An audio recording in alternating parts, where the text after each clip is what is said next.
(6.3) 지방선거를 석 달 앞두고 충북 정치권의 대진 윤곽이 서서히 드러나고 있습니다.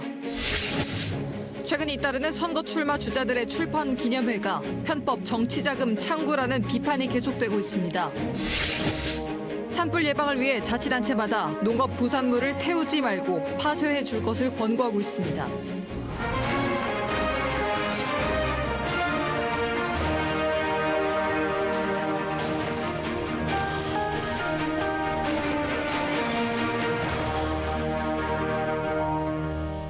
시청자 여러분 안녕하십니까? 9시 충북 뉴스입니다. 6월 지방선거를 앞두고 막바지 출마 선언이 잇따르면서 정당별 대진표도 속속 윤곽을 드러내고 있습니다. 충북지사 선거는 여야 모두 사파전으로 치러질 전망인 가운데 정당별 공천 규정에도 관심이 쏠리고 있습니다. 정가종합 송근섭 기자입니다. 일찌감치 충북지사 출마를 선언했던 국민의힘 소속 조기령 전 충주시장이 지사선거 출마를 공식 선언했습니다.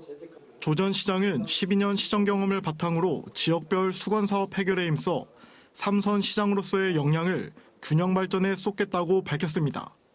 내일 출마 회견 예정인 윤갑근 전 도당위원장까지 합류하면 충북지사 선거의 거대 양당 모두 4대4 경쟁 구도로 굳어지는 모양새입니다. 대진표가 상대적으로 일찍 짜여진 민주당은 후보 간 신경전이 가열되고 있습니다. 더불어민주당 신용환 충북지사 예비후보는 당내 경쟁주자인 노영민, 송기섭, 한범덕 예비후보에 민주당 정체성에 대해 무제한 토론을 제안했습니다. 당내 여론조사에서 과거 박근혜 정부 시절 1억을 사용한 것이 당원 모독이라며 당내 경쟁자들이 공세에 나서자 반박에 나선 겁니다. 기초자치단체장 출마 선언도 잇따랐습니다. 충주시장 출마를 선언한 국민의힘 권혁중 전 문화체육관광부 부의사관은 지역성을 살린 중원 제1문 건립과 아시아 베이스볼 챌린지 출범 등을 약속했고 국민의힘 이찬구 제천발전위원장은 제천관광공사 설립과 데이터센터 유치 등을 통해 제천의 확실한 변화를 이끌겠다며 제천시장 출마를 선언했습니다. 국민의힘 박노학 전 음성부 군수도 충청권 광역철도의 음성 연장과 반도체 첨단산업 클러스터를 약속하며 음성군수 선거에 출사표를 던졌습니다. 정치권이 선거 채비에 속도를 내는 가운데 공천 규정도 보다 구체화되고 있습니다. 당원 명부 유출 여파를 겪은 민주당은 권리당원과 여론조사 비중이 각각 50%인 기존 방침과 달리 100% 여론조사로 공천하는 방안도 검토하고 있습니다. 지난주 공천관리위원회를 출범시킨 국민의힘은 모레부터 공천 신청을 접수할 예정입니다. KBS 뉴스 송근섭입니다. 6월 지방선거를 앞두고 출마 주자들의 출판 기념회가 이어지고 있는데요. 출판 기념회에서 모인 돈이 얼마인지 또 이를 어떻게 쓰이는지 감시할 장치가 없다 보니 선거철마다 비판 여론이 끊이지 않고 있습니다. 이유진 기자입니다. 지방선거 출마자는 선거 90일 전까지 출판 기념회를 열 수 있습니다. 때문에 법적 금지 시한을 앞둔 이맘때면 현직 단체장을 비롯해 얼굴을 알리려는 정치 신인 등 선거 출마 주자들의 출판 기념회가 연일 이어지곤 합니다. 현행법상 출판 기념회의 경우 전체 모금액을 신고할 의무도 모금 한도에도 제한이 없습니다. 선거 때마다 출판 기념회를 사실상 정치자금 모금 수단으로 악용한다는 비판에서 자유롭지 못한 이유입니다. 특히 현직 단체장은 공무원과 관계기관이 구매에 눈치를 볼 수밖에 없어 경조사비 명목으로 웃돈을 얹어 사는 경우도 많습니다.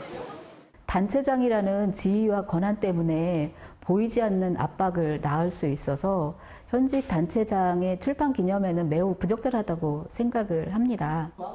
이 같은 논란에 이재영 증평군수는 불필요한 부담을 줄 수 있다며 지난해 말 출판 기념회를 열려다 취소했고 오히려 출판 기념회를 열지 않겠다고 선언해 역홍보 수단으로 활용하는 선거 출마자들도 있습니다. 세를 과시하거나 아니면 좀 우려되는 부분이지만 정치 자금 모금 창구로서의 역할을 한다. 정치 불신 방향으로 갈 수밖에 없다. 지난해 김민석 국무총리가 후보 시절 출판 기념회로 후원금을 모았다는 논란이 불거져 출판 수익금을 정치자금으로 규정하는 이른바 검은봉투법이 발의됐지만 국회에 계류 중입니다. 그러나 앞서 지난 19대와 20대에도 비슷한 내용의 법안이 발의됐지만 국회 문턱을 넘진 못했습니다. KBS 뉴스 이유진입니다. 잠시 제동이 걸리긴 했지만 대전 충남 행정통합 추진에 이미 출범한 충청광역연합의 동력을 상실한 것이 아니냐는 우려가 나오고 있습니다. 전문가들은 그러나 이딴 통합 움직임 속에 광역연합의 기능 강화와 지원이 절실하다고 한 목소리를 내고 있습니다. 송국혜 기자입니다. 충청광역연합은 수도권 1급 체제에 대응하기 위해 충청권 4개 시도가 2024년 12월 설립한 우리나라 최초의 특별 지방자치단체입니다. 행정구역은 그대로 두고 충청권 전체 발전을 위해 각 자치단체로부터 이관받은 20여 개의 광역 업무를 수행합니다. 대전 충남 통합이 급물살을 타자 세종은 행정수도 위상 강화를, 충북은 특별자치도를 내세우며 독자 노선을 강화하고 있는 상황. 자칫 충청광역연합의 동력이 사라지는 것 아니냐는 우려가 나오는 이유입니다. 충청광역연합의 틀은 유지될 거라고 생각을 합니다. 충청광역연합의 규약이라든지 그와 관련된 조례들이 있는데요. 그 조례들도 정비할 계획입니다. 전문가들은 대전 충남의 행정통합과 별개로 초광역적인 연대는 더 강화돼야 한다고 지적합니다. 정부의 국가균형 발전 전략인 5극 3특 속에 충청권 안에서도 각 시도마다 차별화된 전략 산업을 안배해 지원해야 하는 만큼 협의기구로서 광역연합의 역할이 중요하다는 겁니다.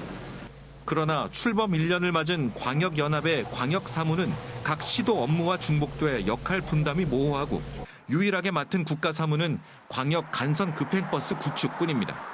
충청광역연합의 기능 확대가 절실한 이유입니다. 충청권 전체 산업에서의 그 역할 설정 부분이 훨씬 더 앞으로 중요해지기 때문에 충청광역연합이 대전 충남 통합으로 말미암아 역할이 축소되지는 않는다고 봅니다. 충청광역연합의회도 최근 광역연합의 기능과 역할 강화, 국가 재정 지원을 촉구하는 건의문을 채택해 정부에 전달했습니다. KBS 뉴스 송국혜입니다. 건조한 날씨 속에 산불이 잇따르고 있습니다. 농촌에서는 수확이 끝난 뒤 남은 영농 부산물을 태우는 일이 흔한데요. 잦은 불씨가 큰 불로 이어질 위험이 큰 만큼 자치단체는 파쇄해 처분할 것을 권하고 있습니다. 민수아 기자입니다. 수확이 끝난 포도 재배 농가에 남은 가지들이 수북이 쌓여 있습니다. 파쇄기에 굵은 가지들을 밀어넣자 순식간에 잘게 부서져 나옵니다. 잘게 분쇄된 나뭇가지를 바닥에 뿌려주면 천연 비료가 돼 과수 생육에도 큰 도움이 됩니다. 충북 농업기술원이 운영하는 영농부산물 파쇄 지원단입니다. 다시 영농을 시작할 때가 됐죠. 작년에도 여기서 해가지고 요거 파쇄를 한 거로다가 퇴비를 사용했거든요. 그래서 올해도 포도나무 밑에도 다 펴서. 해마다 이맘때면 작은 불씨가 대형 산불로 이어지며 피해가 반복되는 상황. 손쉽게 영농 부산물을 처리할 수 있는 반면 산불 위험과 미세먼지 발생을 덜 수 있어 고령 인구가 많은 농촌에서 환영받고 있습니다. 최근 10년간 발생한 산불의 73%는 입산자 실화와 불법 소각 등 개인의 부주의가 원인. 특히 논밭두렁 소각 등 불법 소각으로 인한 산불은 전체의 20%를 넘습니다. 더욱이 올해 들어서만 산불이 80건 넘게 발생하면서 피해 면적은 지난해보다 16배 수준으로 늘어 주의가 요구됩니다. 농번기 시작되기 전에 파쇄를 해야 되니까 이 시기에 많죠. 3월 달까지는. 농가에서 산불 불 놓지 마시고 산 밑에 있는 데는 기술센터에 연락 주시면은 저희가 가서 깨끗하게 이렇게 처리해드리고 있습니다. 작은 부주의가 대형 산불로 이어질 수 있는 요즘 안전한 영농 환경에 대한 관심이 더욱 절실해 보입니다. KBS 뉴스 민수아입니다.